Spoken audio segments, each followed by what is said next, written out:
a blue badge tour guide? So the blue badge, it's like a degree qualification, and Okay. it's by the English Tourist Authorities, the Guild of Guide Lecturers. The So we do like a university course basically, and it took us 2 years. We did Liverpool first, then a more general area, and we learn about the practicalities of guiding, about the history. We're tested, and so we're the kind of, without blowing my own trumpet, we're the elite of the tour guides in the UK. Nobody needs a qualification, which is slightly annoying, to be a guide. So anybody can just get out there and start doing tour guiding. But we're the ones that the tourist authorities will recommend, and any decent, the proper big tour companies, they'll only use blue badge guides. So we're the elite. Wow. Okay. So do you have like you obviously the Beatles is your forte of tour, and did you grow up listening to the Beatles, or have you developed the knowledge as you've become a tour guide? Bit of both, really. So when people ask me, when did I start getting into the Beatles? Well, I grew up in the 1960s in Liverpool, and so the Beatles are just part of your DNA. They're just part of your life. So Yeah. when I became a guide, I'm a guide for Liverpool, but there was just more demand for me to do Beatles stuff. So I did learn extra things. I had the core knowledge like we all do, but Yeah. then I just kind of got really engrossed in the whole story, but more the social story and how it fits in with Liverpool and things. The great thing is it's living history, so a load of these people are still around. You can sit and chat to them. You don't have to read books. You can talk to the quarrymen and John's family and things. You can get all the Mike McCartney's around.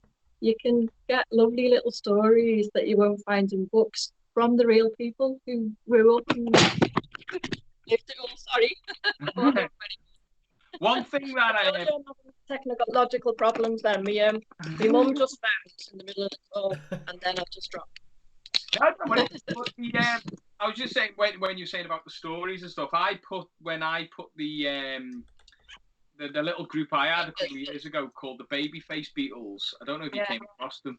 Yeah, so I put them together, and they really, I don't think they appreciated how important it was to play music with the Quarrymen. They actually played the one after 909 with the Quarrymen. And it was unfortunately though I was away at the time, so I had to set it up and let them get on with it. But we learnt it and we did that, and the best bit was like the lads had learnt, and I taught them all the music, and they were saying, and I taught them how to play it, and they knew the lyrics inside out. And then when they played it with the Quarrymen, he said he was singing the lyrics wrong. Yeah, no, it's cool, and the Babyface Beatles were fantastic. Do you know what? They were the pioneers, I think, for doing something a little bit different. Yeah. We did loads. We played the Epstein, we played the Philharmonic, we played Ken Dodd's Birthday. Yeah.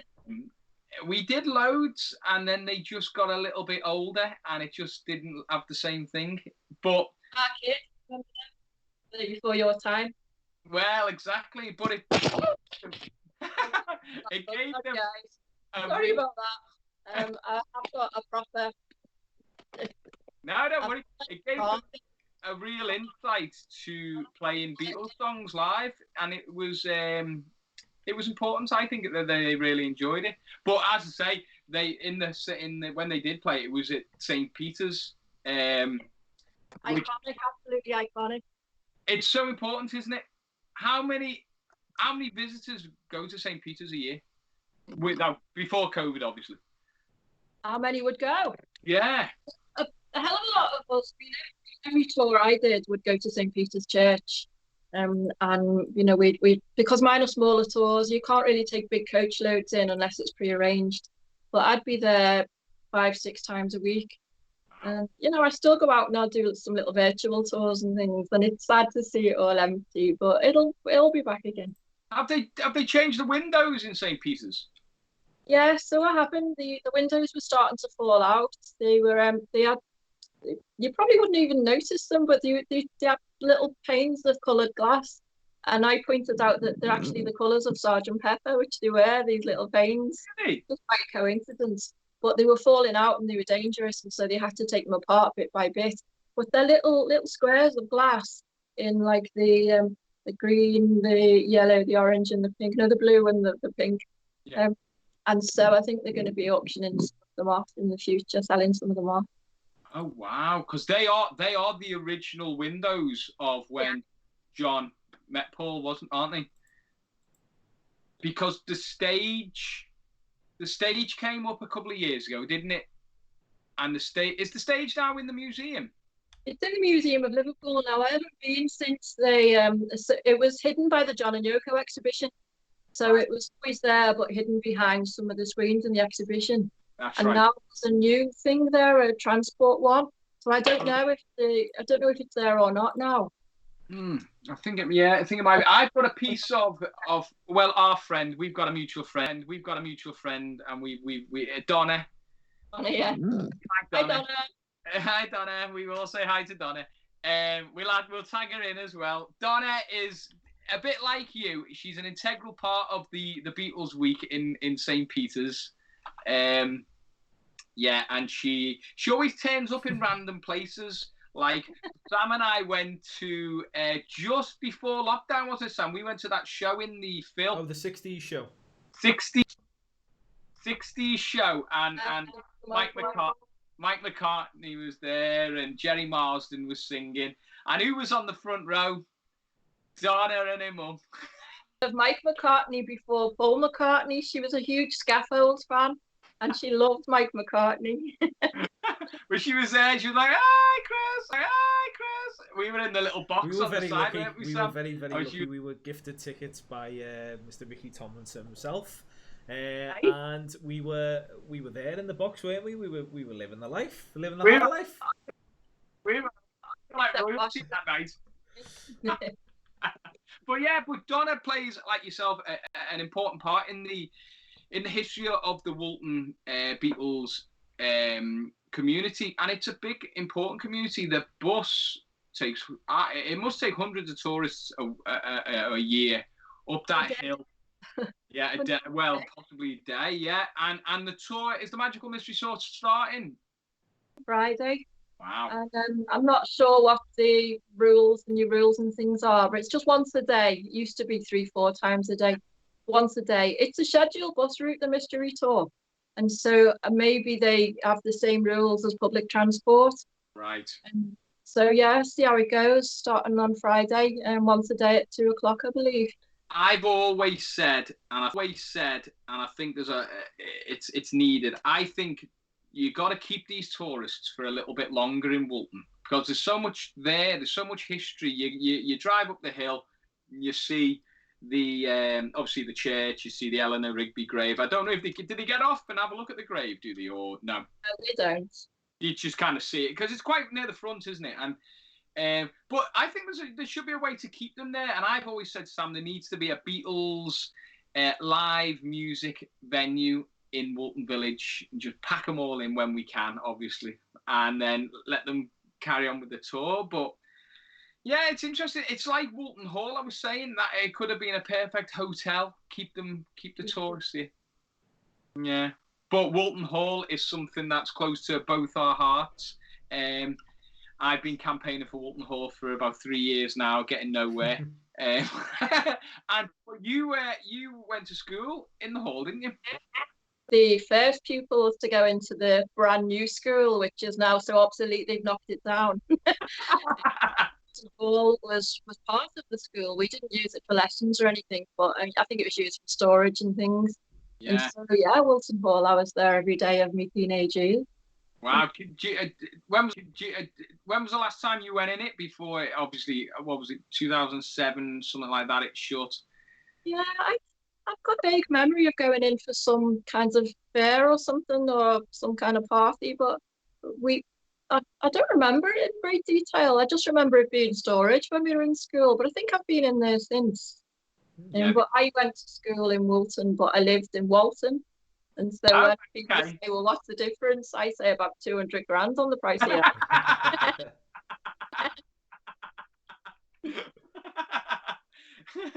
But yeah, that's the only sad thing. But as I say, the history locally is unbelievable. At the bottom of my road, if you go to keep going further, you've got the house George Harrison lived in, which gets a few little taxi tours there, but it's not as dominant as the Lennon or the McCartney house. On an awkward corner, isn't it? It's hard to stop. And most people, when I take the shorter tours, we'd go to Wavertree where he was born. So then you get the birthplace as well as the home. But yeah, Mackett's Lane, he lived when he was 19, not for very long, but that was the last home he lived in Liverpool after Speed. So that was the house that he obviously became mega famous. That's the last house. Yeah, he was. That's why he wasn't there very often, because he was off touring all the time. So the previous house was up to, and that it was from that house they left to go to Hamburg and played the early days of the Cavern and things. So each little house. There's a famous picture of him with his guitar in that speak on the street, isn't it? Outside the gate. Oh, the history's fantastic. Sam, what have you been to any of the Beatles houses? I haven't. It's so weird you say that, and like obviously being from Liverpool, you think, well, you must have seen everything. I haven't. So I'm gonna hold it to you, Jackie, when everything's cleared and we're allowed to go out, and I want to experience it properly without having to wear a mask. Jackie's gonna take me around to see all the different Beatles houses and all the tours. What was that? Sorry, say that again. We'll do a live broadcast. And we can. Oh, that'll be great. Do you know what? That is an absolutely fantastic idea. I'm going to hold you to that now. I'm holding it to you. But one thing I want to ask, obviously you do these tours day in, day out. And for me, that is kind of here, there and everywhere. Got to be doing new projects and seeing them through.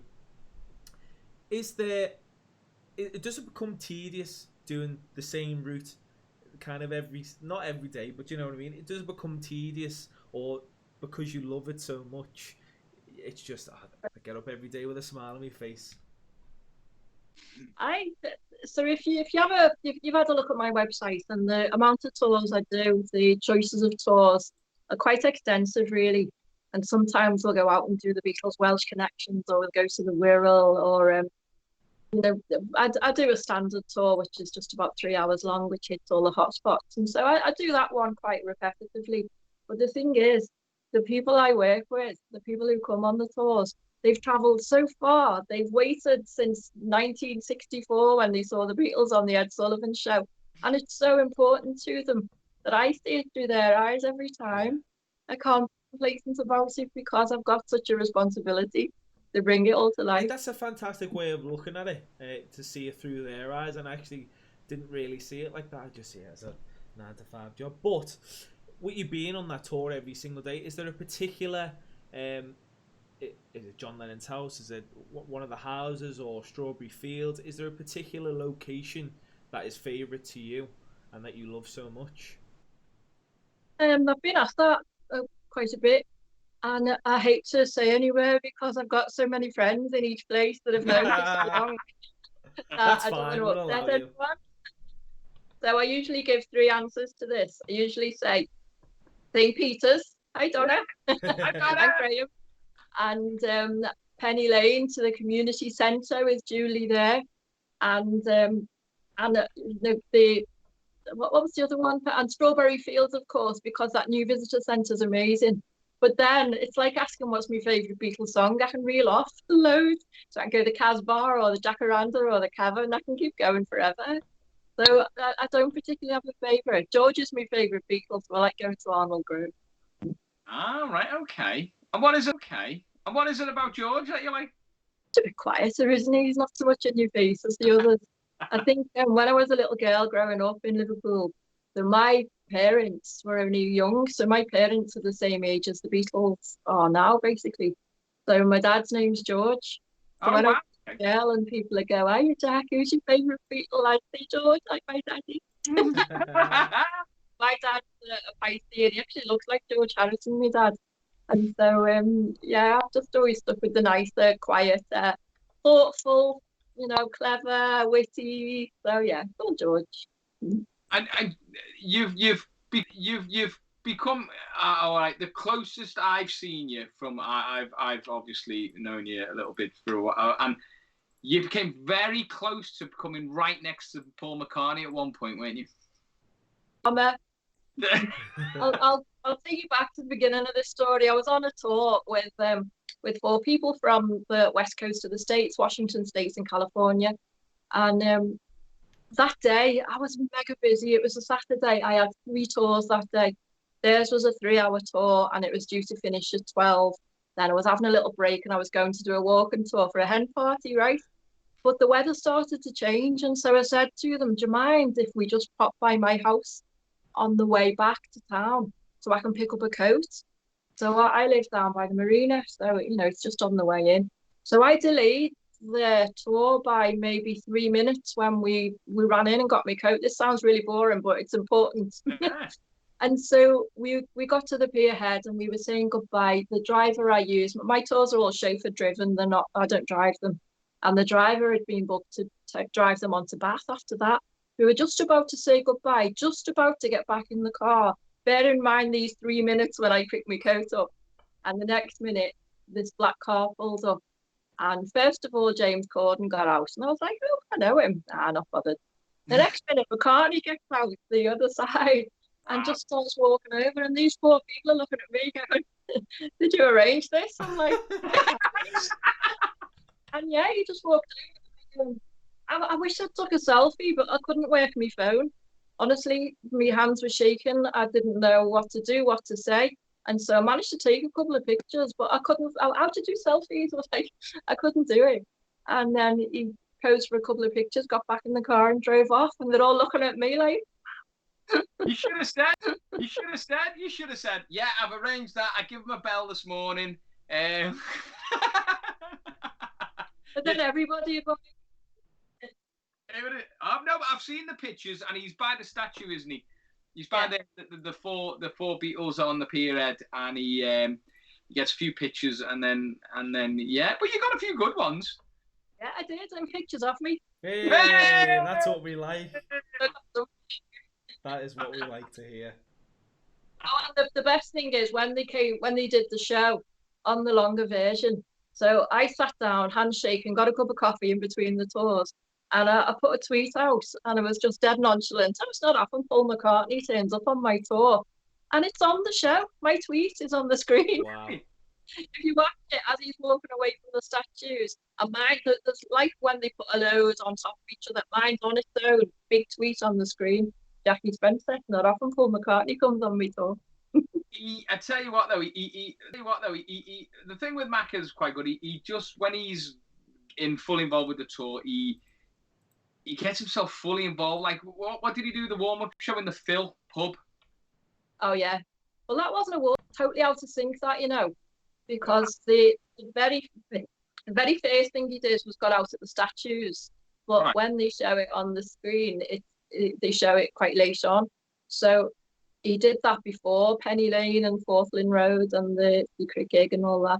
So the first tour that people saw him, second tour was this hen party. They finished the tour at the Phil and waited outside for him.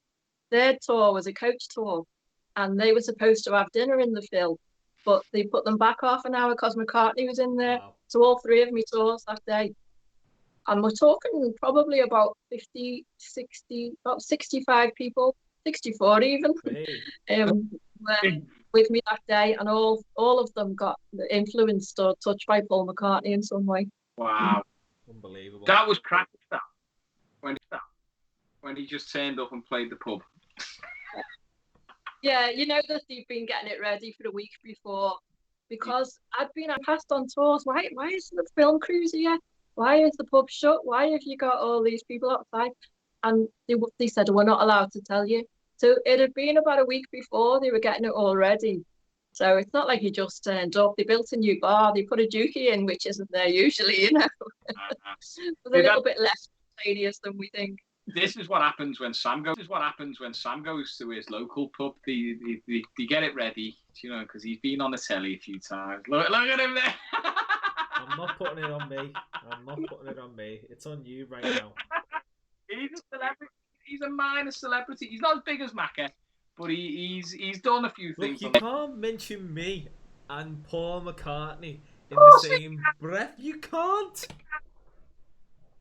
Of course I can. I can say what I like. It's my and your podcast. We can say what we like. Well, I'm going to say what I want to say, and I'm going to say make sure that you follow us on social media. I'll take this time to say follow us on Facebook, which is @CLive. On Twitter, it's @CLiveEntity1, and on Instagram, it's CLiveUK. And as well, we've got our fantastic website. You can go on there, see some of our fantastic acts as well, the likes of X Factor live show finalists, The Voice UK finalists, Holly Ellison, as well as Richard Stanton from South Africa, who won The Voice in South Africa as well. Another fantastic act of ours. As well as your cover bands, tribute, DJs, catering options, even magicians. We had the fantastic Baz on the other week, who did a live trick, and that was just unbelievable. So if you want anything in regards to any entertainment, any catering options, get in touch with CLive, www.clive.co.uk, and we'll sort you out with some entertainment over the next couple of weeks. We got a bit of a pushback, didn't we? It was meant to be the 1st of August, Chris, that indoor performances were going to be given the green light, but obviously it's been pushed back 2 weeks. But there has been people contacting us for interest for entertainment. So we're just in the process of emailing people back. So we will be getting in contact with you all in due time. Obviously, we don't want to give any false information out. Obviously, please make sure that you're reading the government guidelines. If you're a venue or an artist or wanting any advice for anything, make sure that you're reading the government guidelines. But the 15th of August is the proposed date that we're aiming for, and then we can get the ball rolling for Up All Night and every other venture that we've got going, Chris. We've got a few things in line, and obviously it's on hold at the moment. But we just got to keep going with everyone, with the likes of us, Jackie with her tours. We've just got to keep going. One thing I've got to say though, when Sam, he said he's not been to the Beatles houses and stuff, which is a very common thing, I think, in Liverpool. I think there's a lot of people who actually live in Liverpool who've never experienced some of the great attractions and some of the great tours and some of the amazing things that's available. Like, we've had some brilliant exhibitions in some of the galleries and some of the museums. Obviously, the John and Yoko exhibition was just unbelievable. That was on for a year, I think. But Jackie, what's your favourite? Apart from the Beatles stuff, what's your favourite attraction in Liverpool? Apart from the Beatles stuff? Yeah. I like the Maritime Museum's fantastic. I mean, the whole Museum of Liverpool's great when you can go on board the old overhead railway and that kind of stuff. I have grandkids and I see it through their eyes, and so I can take them to all these little things. But I love the Maritime, and I think with the way we've been talking about Black Lives Matter, this picture that I took when they lit up the buildings purple in Liverpool, and so I've used it as a backdrop for all of these lately. Yeah. And the International Slavery Gallery there is really fascinating. But just to walk the streets of Liverpool is enough, with the architecture and the churches, and you can go in both cathedrals, to walk along the riverfront. I always say to people, don't just get on the train and get a day trip up to Liverpool. Don't just come up, meet me for a tour and go home again. Just stay at least a night, maybe 3 nights, 4 nights, and make the most of it, and spend one day just walking around the streets and looking at the street art and going to the little the little pubs that are hidden, that kind of thing. Yeah. I think one thing that I want to say to people is look up. And when you're walking down the likes of Church Street, or even near up the Albert Dock, Hope Street, look up and just see the amazing architecture that you are missing. I studied at LMA, which is literally on Hope Street, and for 4 years I didn't look up. And the architecture, especially on the Philharmonic pub, and walking down towards town, some of the architecture is unbelievable. So I would go along with that and say look up, because for all the stuff that's that's on the ground and, you know, eye level. You're missing so much by not looking up. I think one of the most incredible places to do that is now they've closed off part of Castle Street, the town hall end, so you can sit outside. And the buildings there are incredible. The carvings and the reliefs on the buildings, including the town hall, are really beautiful. So I'd have a good look at Castle Street and look up at the buildings. Also the names of what they used to be. You know, it's incredible. One of the things with obviously campaigning for Walton Hall last few years, just getting awareness and stuff like that. I speak to David, a friend of mine now, David Hearn, and he's a historian in Liverpool, and he's so fascinating just because he knows all about why the streets are called what they're called, and we had a little coffee a couple of months ago, and we were just discussing how to move on, what we can do for the hall and awareness, and he knows I'm into music and stuff like that. And he said, we were just walking down Bold Street, and he said, look up there. And I said, what? And he said, that's where the picture was taken of, do you know the HMV dog with the gramophone? Yeah. He said it was taken in that building. Yeah, it was. Yeah. And it's little things like that. And I went, really? And he went, yeah. He said that the dog was, what was the dog called? Nipper the dog was called. And he said, yeah, that picture of the dog running at the gramophone was taken in that building on Bold Street. Yeah. You know, there's so many little things like that. And that's the beauty of Liverpool. I think my favourite is, I'm a Titanic enthusiast, aren't I, Sam? Indeed. You like your Titanic film and you like your Titanic history. You know, don't let go, Chris. Get on the door. But yeah, I think so. I think the Maritime Museum's my favourite. But obviously Theo loves the World Museum. My little lad, he loves the World Museum, especially the dinosaur part. Oh, yeah. And he's been since with his grandma and his granddad. He went last week. His first little trip with them, and he had a great time. Came back with a rubber centipede. So that's like, Keep them by what they want. It's great. Well, just keep them quiet. I have 3 little ones, and just to see Liverpool through their eyes is wonderful. I love it. Absolutely love it.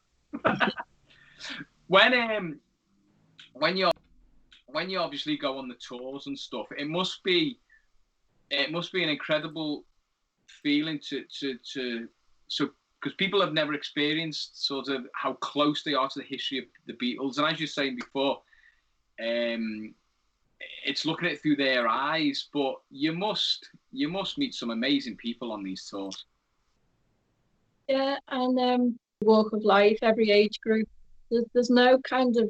I mean, you expect the baby boomers, so you know it's people who are around about the age of the Beatles. You expect that, but they bring their grandkids and their kids, and they're all just as enthusiastic as their grandparents are. Yeah, and from every corner of the world. It's incredible how much of a draw the Beatles have got. But you know what? They come here for the Beatles. They all come back again to Liverpool. And that's the lovely thing. So as I'm doing a Beatles tour, I'll be saying, so there's the fantastic cathedral, you know.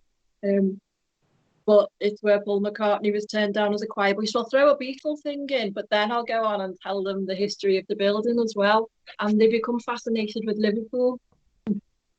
Yeah, I think that when I last went to New York a couple of years ago, we went to did the tours, and you do, but we just like the walking aspect, and we went to the Rockefeller Center, and we said to the fella behind the desk, two tickets to the top, and he said, where are you from? I said, oh, Liverpool, and I was there 25 minutes. He was singing Beatles songs to me and Catherine. Yeah. 25 minutes, and the queue was massive, and we were like, oh, God. And he was going, I saw them at Shea Stadium, and he was rattling all the songs off, and I was just like, oh my God, just stop singing Beatles songs to me. I think more America as well. If you did that down in London, they were like, we like the Stones better. Yeah. But the minute you talk with a Liverpool accent in the States, it's like you're a superstar. And then we obviously stalked because we went to John Lennon's house before he was in the Dakota, up by sort of Banks Road and all that, and we were just loitering outside the house as you do. And this couple came out the house and were like, "Oh,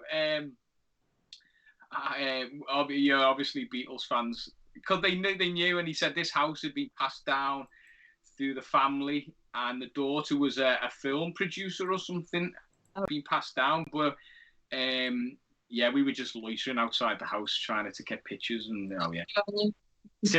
typical Beatles fans. One thing that I will say with the Beatles though, Sam, how much do you love singing the Beatles medley? Oh no. For context, Jackie, in our covers band Up All Night, go follow us by the way on Up All Night. We do originally it was 12 minutes of a Beatles medley, so it was literally song after song after song, and we cut it. I think we've cut it down to about, what is it, 7 minutes now, Chris? Something like that. 7 minutes. Yeah. But this was just banger after banger after banger, and singing for 7 minutes is tough, but when it's like twist and shout, and you're really going for it. Well, so once you've sung all the hits, he's now got to unfortunately sing Twist and Shout, which, as a singer, it's for singing that long and then singing something so high like that is really hard. Well, that's what John recorded that at the very end of a day's session. So that was the last song he recorded. He did the album, Please Reward It all in one day, and that was the last one, and he just went for it and ripped his vocal cords to shreds. So yeah, I feel your pain. Not that I'm a singer, but I can imagine how it could be. Yeah. Well, he's professional, so he smashes it every time. You've just got to do it. After it, you're fine. And then he's like at me at the end. Right, have a break, 15-minute break. Funnily enough, we try and get that last Beatles medley, the last one of the first set, so I can have 15-minute break, and then we can go on to the second set and absolutely smash it. But one thing that I wanted to pick up, Jackie, is that you said, when you go to the States, New York, and you speak with a Liverpool accent, you're treated like royalty. Why do you think that is? I mean, do you think it is solely down to the Beatles, or do you think there's the connection of Liverpool and New York both being port cities? Maybe go into it. I think we feel an affinity with the people in New York, but I do think the Beatles really changed America. America was in the doldrums, after the death of JFK. The Beatles appeared on telly there in New York, in fact, even though it was broadcast around. And they just uplifted the state. So people of that age group, the Beatles are so much more than just a band to them. And they all try and speak the accent, and we know for a fact that nobody can do it, can they? No. But they all try and emulate the Beatles. But when they hear someone with the real life Liverpool accent, I think they're just in awe sometimes. It's great. I love going out there. There's always Beatle festivals and things, so I've been out as a speaker a few times, and it's just lovely. They give you such a great welcome. And I think that's important going forward, because we all want to get back to normality and get back to what we like doing and what we miss. What can you see happening with the tours then? Will it be next year, do you think, in a realistic? For international travel, realistically, yeah, next year. You were talking about going in the Beatles' houses. Well, all of the tours have been cancelled until next Easter now, so they've been shut down. But my private tours, you don't want to be sat in a car for 3 hours talking to somebody. That there might be problems. So I just think. I think walking tours are okay. There's people out doing walking tours. Coaches, you can space out a bit more. Phil Ware's out doing his bike tours, and so you can get out in the open air. There's ways of doing it, and don't stop coming to Liverpool because you think everything's closed. It's not. Everything's starting to reopen. The exhibitions are starting. The museums are starting to open and things. It's just certain types of tours you can't do. And international travel, I don't think will be back. for a while. Yeah, and what on and we thought about there's a new tour, obviously the Linda McCartney exhibition start. Is that this Friday? Is it? It opens on Saturday today, so I'm a member of the museums and galleries, and so I've got an invite to go on Friday to have a preview. So I can't wait for that. It's Linda's photographs, not only of her family, candid shots of the family, it's also the pictures she's taken of other rock stars like the Stones and things. Wow. So I'm really quite excited to see that. So I'll be going along on Friday morning, and I'll report back, let you know how it. Yeah, please. And do you think Macca will at one point fly in for a little look? Well, that would be really cool, wouldn't it? He's promoting. Macca's just re-released the album Flaming Pie, and so everybody's getting that again. So he does need to do a bit of promotion. I haven't. There are people who know where he is every minute of the day. They know if he's in America or in England. So I think he's still abroad, but I don't know. He might just turn up. I'll let you know. He'll be like, "Oh, hey, Jack, you again." Well, I think what you should give him a phone like you did last time. Tell him to get down to get him down to the pierhead. But that's McCartney, and he just turns up in random places when he feels like it. I think some of the pictures are of him just walking up Matthew Street on New Year's Eve or something. Wow. Those are some real candid ones because he loves to do that. He likes to just turn up and surprise people, doesn't he? I'll tell you one thing I want to know, guys. You should. I'm interested. Is that 3D Beatles little cinema still going? Did that go? No, it's not there. That whole block is shut down now. Oh, was it? It's a shame. Only on one side, yeah. It was cool, that wasn't it? And we gave the kids a real sort because it was a cinema, Yellow Submarine, and it was like an interactive one, wasn't it? Yeah. And Bubble came out. To the Beatles Museum, there's a fantastic little interactive kids bit where they, like the Tom Hanks piano, and you're running up and down it and things. And, cool. Yeah, there's a really great interactive bit with all little instruments, little washboards and things for the kids. So there's some really nice things for children to do there, and that's reopened as well. Sam, that's where we'll be going down for our first meeting, the kids section at the Beatles Museum. And the museum on Matthew Street's opening the end of the month, I think. The Magical Beatles Museum, or the Liverpool Beatles Museum. So that's another attraction. The cavern's not open yet because of the live music issue. Yes. Yeah. But I think it's so important. I mean, we're reeling off these exhibitions and these places for local people to go and visit. I think it's so important. We want to see, we said at the top of the show of the Zanzibar and Soundbar, no longer exist. Hopefully, we want them to continue. But these great museums and exhibitions, they need people there. They need people to, donate.